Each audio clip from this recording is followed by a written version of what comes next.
Returnal is a third-person roguelike sci-fi shooter for the PlayStation 5. The game runs on Unreal Engine, but uses a lot of custom tech, like level generation, global illumination, and a GPU particle system that were all developed here at Housemarque. In this video, we'll have a closer look at our programmable particle system and how we used it to create some of the key VFX features for Returnal. This includes things such as some of the vegetation, character effects, like tentacles,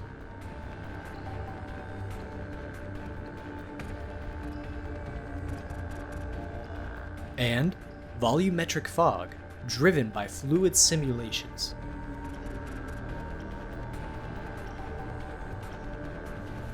Let's start off with character effects and tentacles in particular.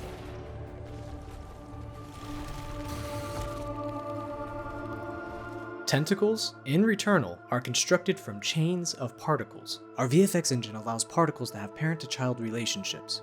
That means each child particle can read its parent's data, including its position. We're also allowed to write custom behavior per particle. Here we give the first couple of particles some velocity and tell the rest to follow them. With the ability to customize the particle behavior and data, we can tell each particle to store its rotation as well. With position and rotation data available, we have enough information to create a smooth 3D surface between parent and a child particle. Let's make some of these particle chains follow a moving object. As the renderable surface is constructed per particle at runtime, we can easily modify their appearance in-game. Here, we make the particles switch to a different material and grow the chains longer and surface thicker. We can use signed distance fields to make the particles collide with in-game geometry. And from these collisions, we can spawn new particles or create events, for example, sounds. In-game, we use the tentacles to signal enemy states by changing the tentacle colors and behavior. Here, you can see the emissive color getting brighter before and during the enemy attack. We can access the character bone matrices from our particle system and bind the tentacles to bones or vertices of the enemy mesh. Besides telegraphing enemy intentions, the tentacles give the enemies dynamic secondary motion procedurally, without the need for keyframe animation. And when the enemies are defeated, we can detach the tentacles from them to provide a satisfying feedback to the player. But the use of tentacles wasn't limited to just enemies. We made some of the interactive vegetation on Atropos with them as well. In the next segment, we will have a closer look at our fluid simulation tech. We use fluid simulations extensively in Returnal.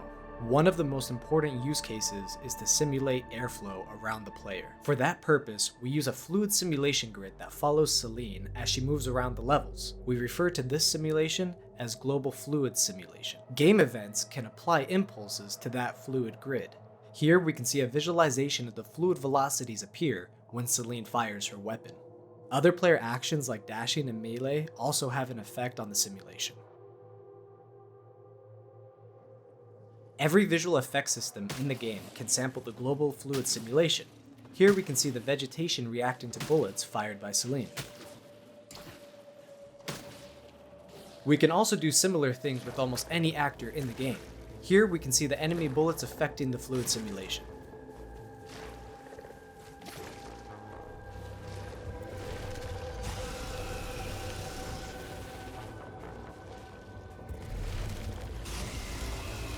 In Returnal, we use a lot of volumetric fog in our levels. The fog density can be affected with the global fluid simulation, making the fog more reactive.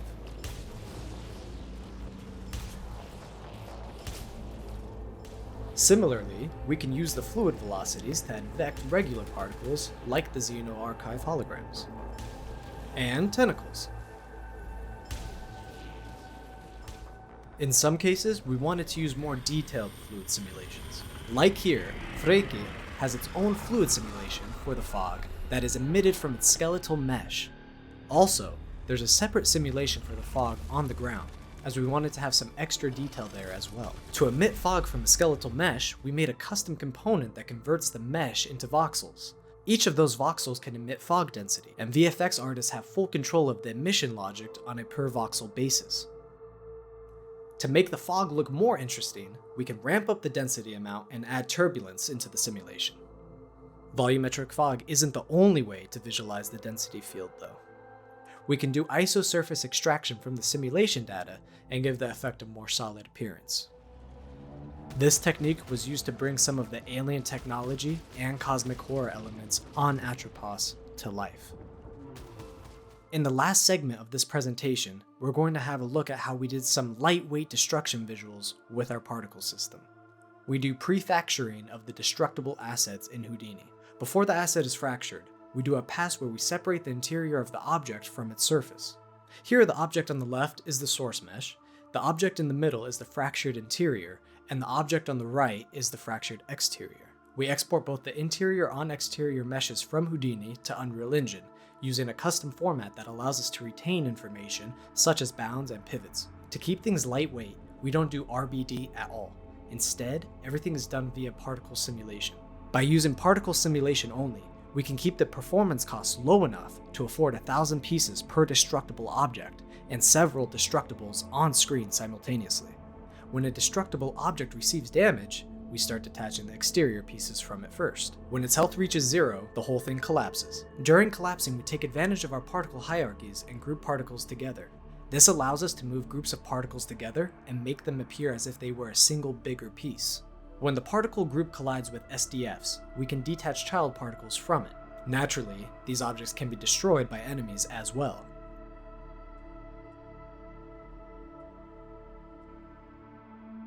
And we can use the tech to destroy some of our mechanical enemies.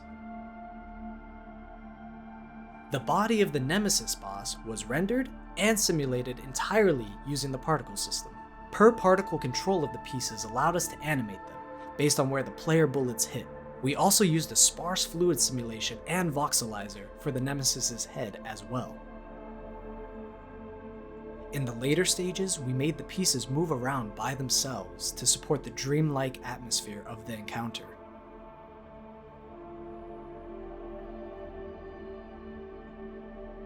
That concludes our visual effects breakdown of Returnal. We hope you enjoyed it, and thank you for watching.